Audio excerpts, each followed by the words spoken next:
All right, here we are, Totally Driven Radio, and our first guest of the evening are people behind the documentary of the whole Penn State incident that happened, I guess it's about 2 years now, with the whole Jerry Sandusky scandal and what happened in Penn State. And there's a documentary getting ready to come out very shortly, this Christmas time actually, in 2013, and it's called 365 Days, A Year in Happy Valley. Let's welcome to Totally Driven Radio. Who do we have here? We have Christian and Debbie? Yeah. How you doing tonight? Doing great. How are you? Doing good. So, something actually I just realized before we went to start taping this is probably going to be a really big thing. You guys did a whole Kickstarter campaign for this, and usually when I see people doing Kickstarter campaigns for documentaries, usually it's like a $10,000 goal, and sometimes they struggle to reach it. And your goal was $50,000, and you guys reached your goal. I mean, that's pretty impressive. That's right. Yeah, I mean, when you have something that's as important as what we're talking about and we feel so passionate about, there's so many other people who really believe in what we're doing and what the documentary is all about. And so, yeah, $50,000 is pretty ambitious, and I'll say it was probably the longest month of my life. But it really just shows how we've got a lot of backing for this film, and people really believe and are inspired by what we do. So we just take that as a good sign, and hopefully that translates well here in the next month and a half. Now, were you guys students at Penn State? I am currently a student at Penn State. This is Christian, and then Debbie is... I was a student, and I'm an alum, and I'm not going to tell you how long ago. that will remain private. Okay. So how did this whole thing come about? Like, how did the whole idea to put this documentary together come about? Yeah, so a couple years... When all of this happened, there was a project that our producer worked on called The Joe We Know. And it was basically a documentary that talked with 70 of Joe Paterno's lettermen.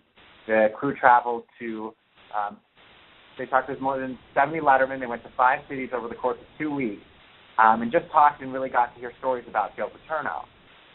After that project sort of wrapped up, Eric Porterfield, the director of The Joe We Know, really felt compelled to share with the world the State College story, because he, as well as a lot of us around here, whether, I'm a student here or a lot of people who live around here, think that our story didn't quite get told, and that the media was here for a while, but then they left.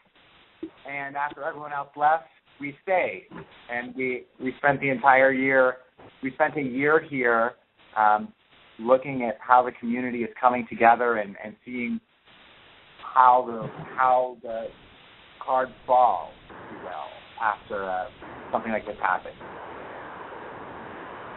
Yeah, now, let me ask this, because you still being a student at Penn State, obviously you still live in the community. Debbie, yeah. Do you still live in the area? I do not. I actually currently live outside of Baltimore. Okay. So, Christian, I guess you really get to experience firsthand. And another question before we really get into things is, like, the movie is called 365 Days. So, when does that 365 days, when did that actually start? It started with the first home football game of the 2012 football season. So... Okay. September 1st, right. 2012, and then it wrapped up August 31st of this past year, which was the home opener. Okay. Yeah, because I didn't know if it was from, like, when trial ended or exactly where it started. Okay, so that makes it a little clearer for me. So, and yeah, another thing is that, we're not really focusing on innocence or guilt with 365 days. We're not looking at the trial. We're not focusing on that. We're really taking a look at the community and the people in the community who are affected and sort of the collateral damage that happened with the fallout. Right.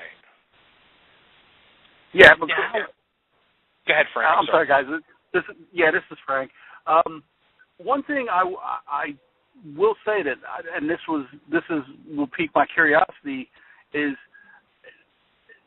I don't think that the area of Happy Valley was really portrayed in a positive light before the trial and during the trial. I think the people there were kind of, it's almost like they were given a bad rep because they're saying, you know, they were being ignorant and just ignoring the facts. And I guess that's why I'm really interested to see how did it affect the community. I mean, what was the overall sentiment of how they were portrayed in the media?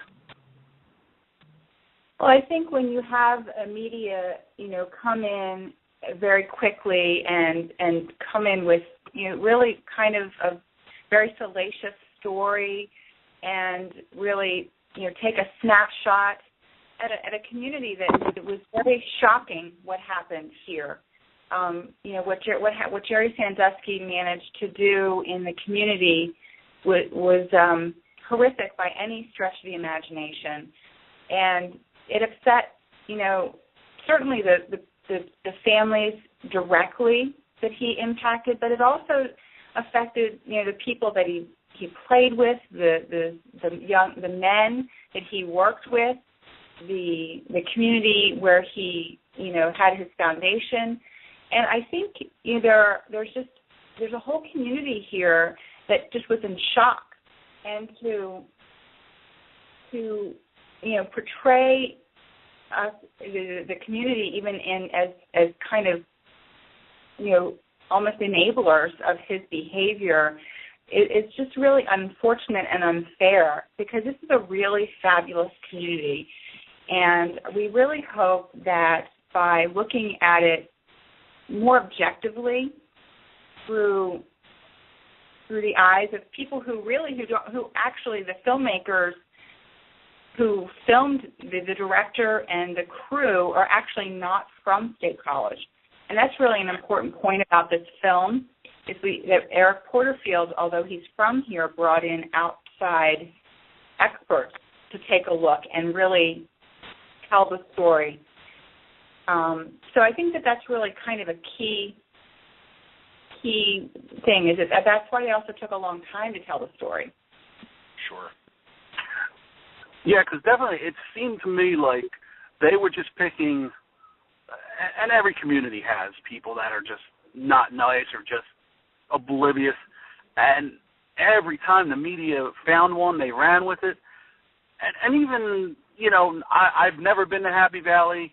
I couldn't tell you how to get there, but I could tell just by looking. I was like, come on, this whole community can't be supporting this. But that was the general view of the nation, is that they were, hey, we still don't believe he's guilty, and I'm like, I couldn't see that, and I'm glad to hear you guys, are trying to get that point out there. Well, thank you. We really, our sense was that there was a general rush to judgment by the media for sure, and by the general public who followed that the salacious headlines. So thank you for getting that. That's great to hear.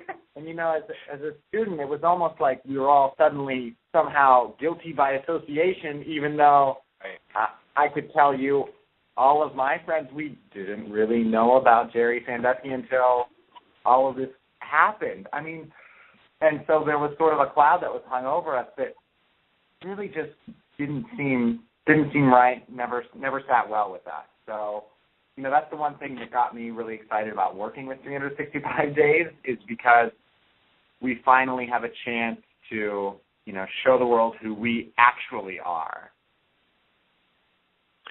Yeah, and especially, so you were going to school there when this all broke out then, Christian, correct? Yes, I was a sophomore at the time. Yeah, so, and just what you said is exactly right. For how many years Penn State was this prestigious college nationwide, and it was, people loved it and loved Joe Pa and everything that it had to do with. And then when this whole Sandusky thing came out, there was the literal black cloud over Penn State, and you didn't get to see the students or the the town itself and the effect it took on everybody. And it kind of like you were like almost guilt by association because you were in the immediate area or a student. It was like you were all bad people then. It was just like, and the media just portrayed that.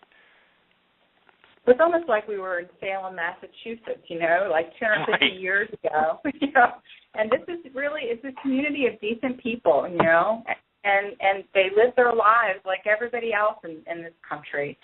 And I think that's really an important point, whether you're a student and you live here year-round and you're going to college, whether you're a professor, whether you're a townsperson, you have a shop, which you've really been hurt by what's been going on, or you're an alum who, you're having difficulty finding a job because you now have a Penn State degree.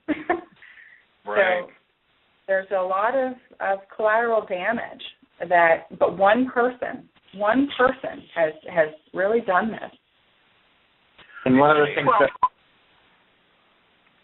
one of the things that I really like, one of the quotes we talked with a rabbi in State College, and one of the things that he talked about during his interview was that, the nature of these things is that it takes a whole lot of time for the truth to come out. And the nature of the media is not at all aligned to that. I mean, I'm a broadcast journalism major. I know if you need to say it in 90 seconds and you need to get to the point really fast. And right.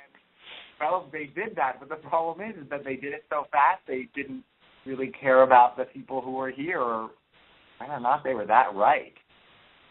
It was scary too. Like as watching the trailer, you guys show like the media there and all the media trucks and everything, and I was thinking to myself like, there probably wasn't that many media trucks at Ground Zero on 9/11. It was just absurd the way that like there was just so much coverage about it. It was such a nation changing situation. It absolutely was. I'll tell you, there was in front of Old Main, there was a Court TV live truck sat out there for what felt like months. We knew that we were finally, free from the media, you could say, once that live truck left. But I mean, you couldn't walk a block without running into a reporter who wanted to ask you questions, or a live truck, this place overnight turned into, it felt like the center of the universe. And it was such a bizarre feeling because, I came in as a freshman, and people just, we did our own thing, and we did the right thing, and, that's what we did. And it was just a total change once everything happened. It was a crazy transition. Wow. Okay, and I got to ask this because when this was all going on, when the story first broke, I had actually written a story for our website, Totally Driven Radio, defending Joe Pa. And then afterwards, when the free report came out, and I kind of felt like an idiot. I mean, I was sitting there defending a lot of the things. I was like, there's no way he could have known about it. And, by all intents and purposes, it does look like he did. Does the community feel the same way? I mean, this was one of the most beloved guys in football, and it basically looked like he turned a blind eye. And, I'm not just going by opinion or the news. The free report was pretty specific, and, even Penn State, I think, was shocked because they thought that they were going to get something totally different. Has the community soured on Joe, or are they still pro-Joe? Well, I think for those people who've read the free report, it's pretty apparent that the free report is pretty flawed. And I think that the facts of that report in and of itself leave a lot to be desired. And I think the way that most people feel about Joe is that, here's a guy who gave 61 years of his life to a place, and he lived his life a certain way all the time. He graduated, thousands of young men consistently with honor at the highest rates throughout the country. They were students first, athletes second. He ran a program very clean. I think his legacy are the men who were his lettermen. I think that that's how we kind of all feel about him. And I don't think, just knowing how he lived his life, that had he known this was going on, honestly, he would not have turned a blind eye. There's no evidence to that at all. In the free report, it's not there, and there's no evidence anywhere. And I think that that's genuinely how most people feel about it. And sort of talking about the legacy in the players, I first worked with the Joe we know as sort of a production assistant back when they were shooting in January of 2012, I believe. And I met at least a dozen of his former players, and they are just some of the best guys you've ever met. If the world was full of people who were coached by Joe Paterno, the world would be a better place. These are just such good people, and they all had a characteristic that you couldn't put a finger on. And right. When you look at who they were coached by and the lessons that they've learned, and if anyone has seen the Joe we know or does see the Joe we know, you'll see that it's because of Joe. And so his legacy lives on there. And I mean, as students, our opinion of him has not changed. He's still been our coach, and he still did so many great things for the university. So now you guys, I guess, go back. I was going to say, you guys had a pretty huge cast of people that you guys interviewed for this, and naturally one of the names that stands out is a former Penn State player and a NFL Hall of Famer, Franco Harris, as well as a bunch of other former football members of Joe's teams. How was their whole reaction for everything? I mean, overall, what was the general consensus of everything from everybody? Are you talking for 365? Yes. Well, we actually haven't seen all the footage for 365. Oh, okay.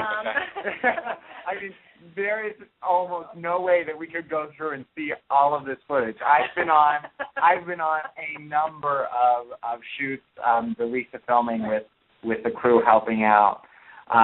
But there is just no way that you can see all of this footage that we've collected, because we've talked with so many people. I mean, yes, we've talked with we've talked with Franco, we've talked with former football players. We've also talked with, Bob Costas. We sat down with and spoke with for, quite a while. We've also talked with Graham Spanier, the past president of Penn State, to sort of see how it's been affecting him. I mean, we've talked with just so many people that to give a consensus, I don't think it's possible, because we've heard so many different viewpoints. Well, and I think, Franco's been pretty outspoken with his viewpoints too, and I think part of the beauty of this film is that, and this has been really one of the things that Eric Porterfield really wanted to make very clear about the film, is that he doesn't want to tell anyone what to think, and so there's going to be lots of different viewpoints in this film, and he really just wants each person to come in whether you agree with what happened, whether you have a pro-Paterno, whether you have a pro-Penn State, whether you can't stand the place.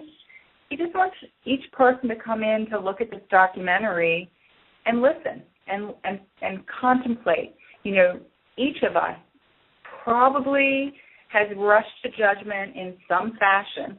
We may be guilty of not necessarily listening to all sides of an argument or forming our own opinion. And so there's something to be learned for all of us, regardless of where we stand on this particular issue. And I mean, for me, as a broadcast journalism major, I'll be getting a job here in the next few months, and I honestly can say that because of 365, I will be a better journalist, because you're going to look. I'm seeing what happens when you make overgeneralizations or just make facts that are just plain old wrong. I mean, you can see how rushing to judgment can truly hurt more people than you could ever imagine. And so, right. Like I was saying, it doesn't really matter. It doesn't matter what you think about Penn State, but there's a lesson in this film for everyone. At any point did any conversation ever come up between any of you behind the scenes thinking that this might be tough on, say, the victims to have to kind of, even though it's not the focus of that, it's more like Happy Valley itself to focus on, but still the backstory is with the victims? Well, I think we genuinely care an awful lot about, you know, what happened to the victims, and I think one of the things that's most interesting, perhaps, is that our director is a victim of abuse, and as he took this position, he made it known to our producer, and he had a really difficult time. He's like, I don't think I can take this film because of the topic, and he had a very strong reaction to it. But as he learned a little bit more, he decided that for the greater good, he really needed to take it on because he had a unique position and a unique perspective that would actually lend a different viewpoint and sensitivity to the film. And that was really important for him, I think, and for all of us, because, you know, there are so many people who are examining this from the perspective of the victims, and that is so important, but that's not necessarily our perspective. All right, now, how about with all the interviews, do you think there was any surprises that came out or anything that made you look at things differently or really open your eyes to the situation that you didn't know?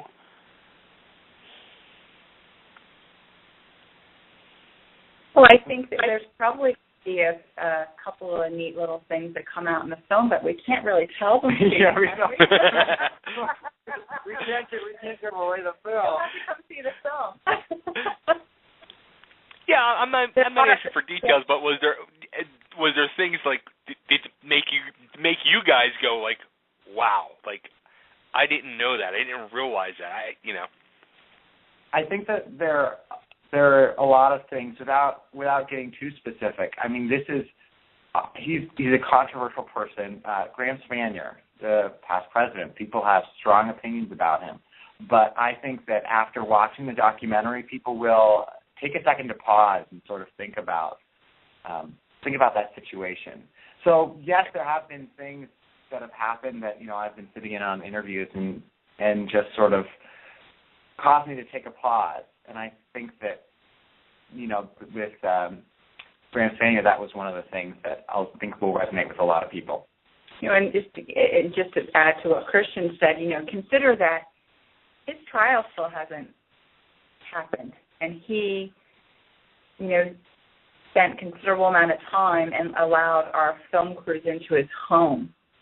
And that's very personal, and spent time talking with our crew and shared, you know, not related to his trial at all, but really shared some information. I think that was very eye-opening for all of us. And I think that there's a lot here from, I think I've learned about people and just, I think that that's been the big thing. It's just really, you change your lens a little bit and how you look at people.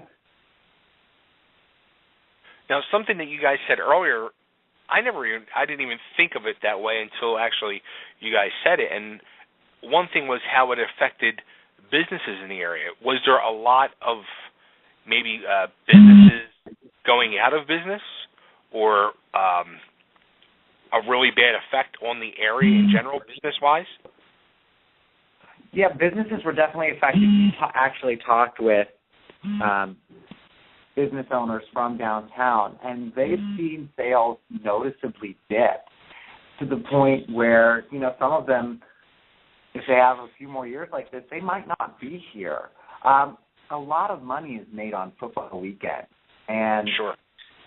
The hard fact is that there aren't as many people coming to football games since all of this happened. So when you take out a part of that main source of revenue for these businesses, it can be difficult for them to see when it gets brighter.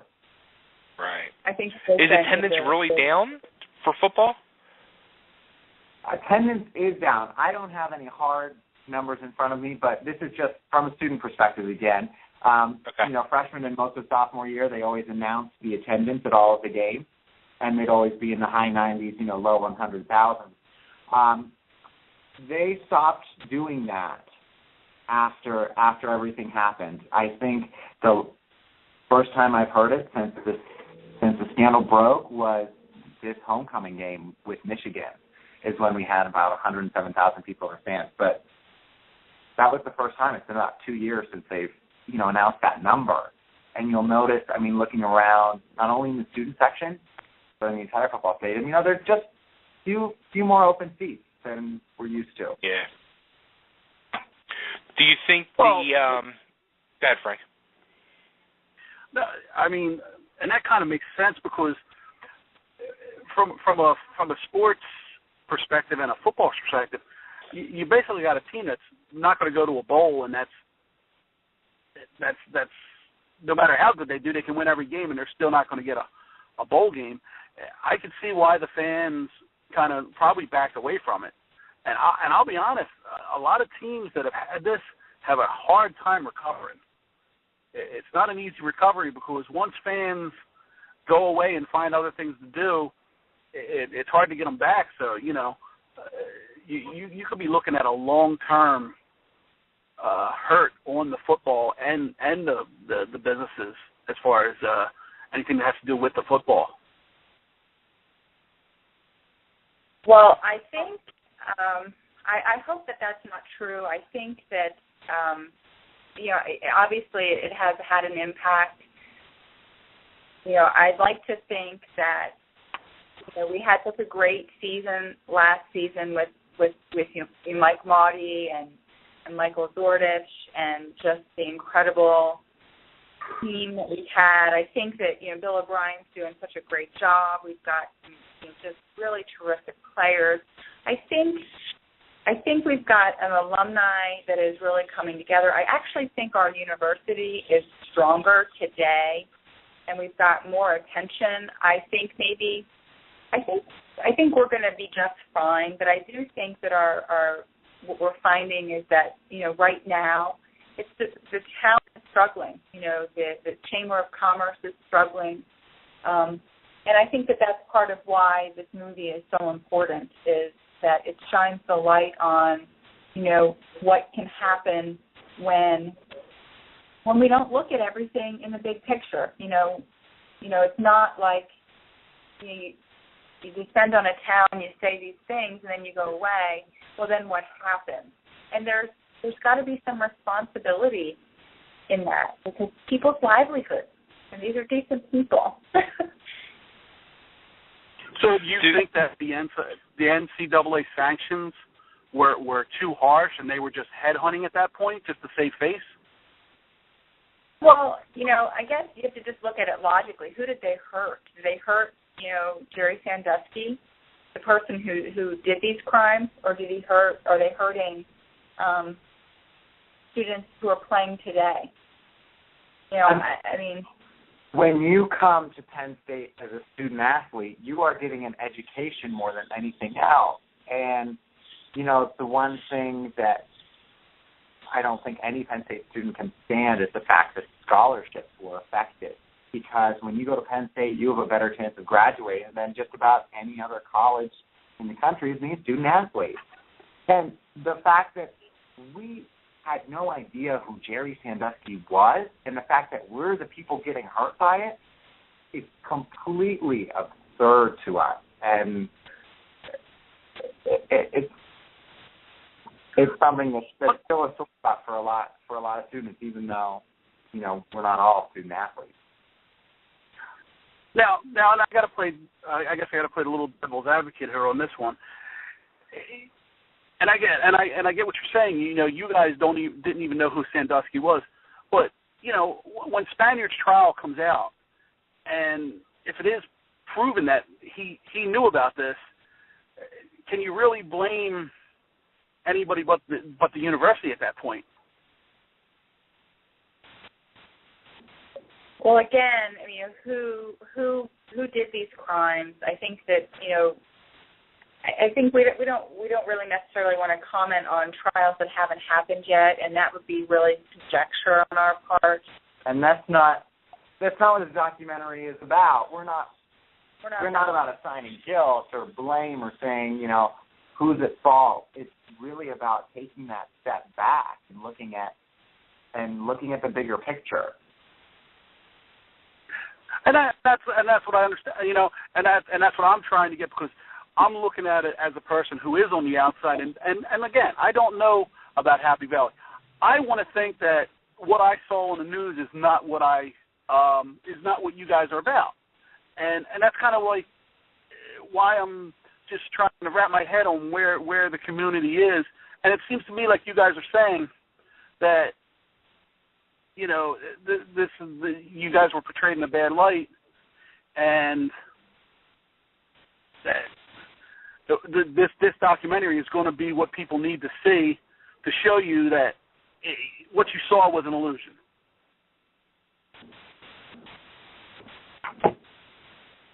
I don't think that the documentary is not about disproving. Anything. I think the documentary is really about the community and the people in the community, without really focusing on, you know, the nuts and bolts of what happened. You know, we highlight, you know, what happened to give people a grounding for those people, because, you know, people who go to see documentaries may not be completely, you know, into what happened necessarily at Penn State. We want the documentary to stand alone, because we do feel that there are some very universal themes in the documentary. So I think that, so we do talk a little bit about what happened, but the bigger picture is, you know, what happens when the media comes in. Something terrible happens. In this particular case, it happened to be, you know, a man who, you know, had terrible crimes against children. And then he's convicted, the media comes in, portrays something, goes away. What happens when people are left to deal with the remainder? And how do you function? You know, it's you know, and are people are making decisions based upon half-truths and snippets of information. Right. And, you know, are we conforming without information? Are we following stories that we may not really understand? And I think, as a student, one of the interesting things that we'll be taking a look at are sort of the different groups that have come out of all of this. Because, you know, for instance, students, and I'll use what some alumni might not use, phraseology that some alumni might not like, but students sort of want to, we're ready to put this in a rearview mirror because we're here for 4 years and we're here to focus on our education. We don't want to, our 4 years, it is our time, and it is our time to shine. It is our time to, find out who we are and come together in that sense. And there are plenty of alumni, as we found out through this documentary, that, really want to know about, what happened and who is, what exactly happened, because there are still a lot of unknowns. So I think the diversity in thought is something else that we take a look at that I think from a student perspective is really interesting. Yeah. And I think also, as Christian said, the students kind of, they're innocent, and they're trying to play hacky sack on the lawn of Old Main that the rest of us got to enjoy during our 4 years here. That's been taken away, and they lost some of that innocence, and that's really unfortunate. They're having to deal with things that they shouldn't have to deal with. Now, do you guys see things starting to get better finally, or is it still as bad as it was, say, a year ago? Started filming the documentary. I think you'll find that, I'm going to use the old saying, time heals all wounds, and I think that's applicable here as well. I mean, from my perspective, just from a year ago to now, I think we are moving toward a better place, and I think with time, this is going to be something, we're going to become much stronger because of all of this and in our response. And I think as students, as alumni, I think you're really going to find that in the next few years that we'll be able to, show that who we really are. And this documentary is a step in that direction. Nice. Yeah, absolutely. Now, when is it officially being released?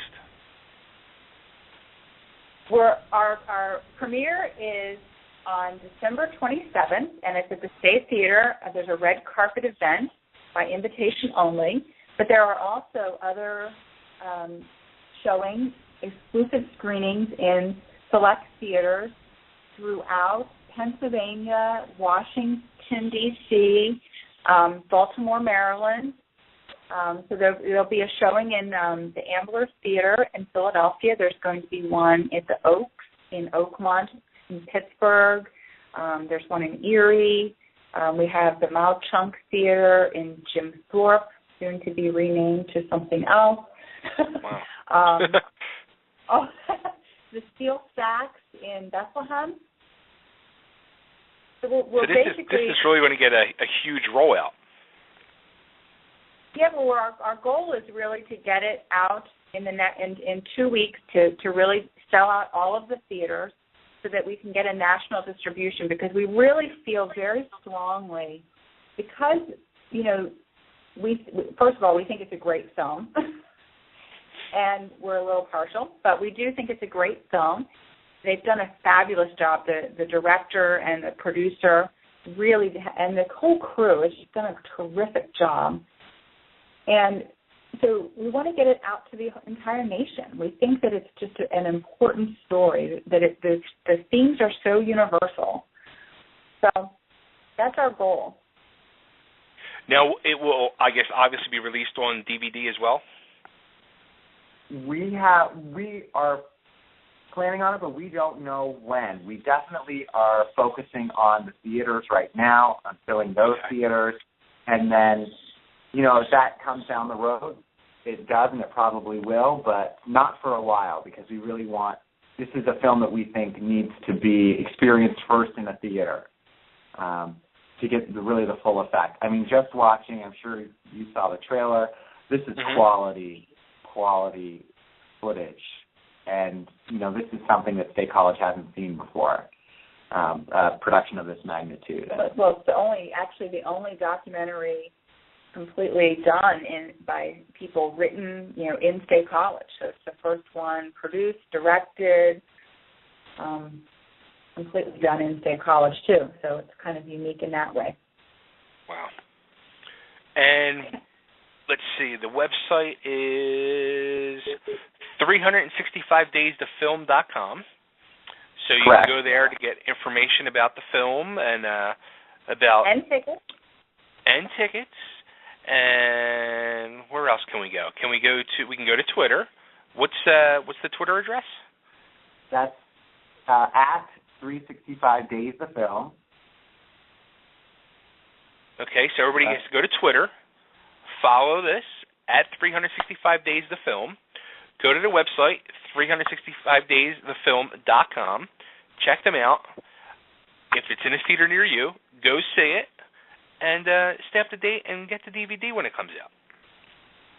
Anything else you guys would like to add? Or Thank you so much for having us on. thank you for being on. We're looking forward to checking this out, and it actually, like I said, it really kind of opened my eyes to the outside, where I think the rest of the country really needs to open our eyes to too. Like, a lot of innocent people were affected in this, being students in the town and stuff like that, and to really see that everybody suffered as well that was unfairly just, and to see the after effects of this, it's interesting. Oh yeah, this is not a simple story, and so that's why we're working on this film, because we think it's a complicated story worth telling. And taking your time to listen to all sides is really an important part of today's experience. Right. All right, well, I guess thanks for taking time in your day. Thanks to Christian Heelman and Debbie Greenman-Rippey for being part of Totally Driven Radio, and lots of luck with the film, and hope it gets your message across to everybody, and everybody can really start to heal those wounds a lot quicker. Well, thank you very much. Thank you, and good luck with everything.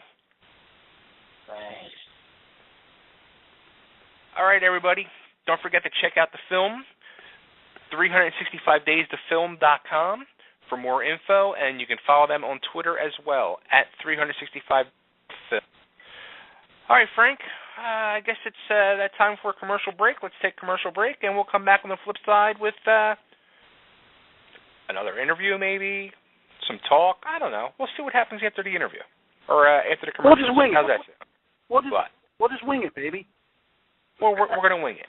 Let's wing it. I'm dying for wings, Frank. Haven't had wings in 3 weeks. Yeah, thanks for reminding me, jerk. Yeah. Hey, we're feeling each other's pain. But anyway, all right, let's take a commercial break. We'll be back in a few minutes.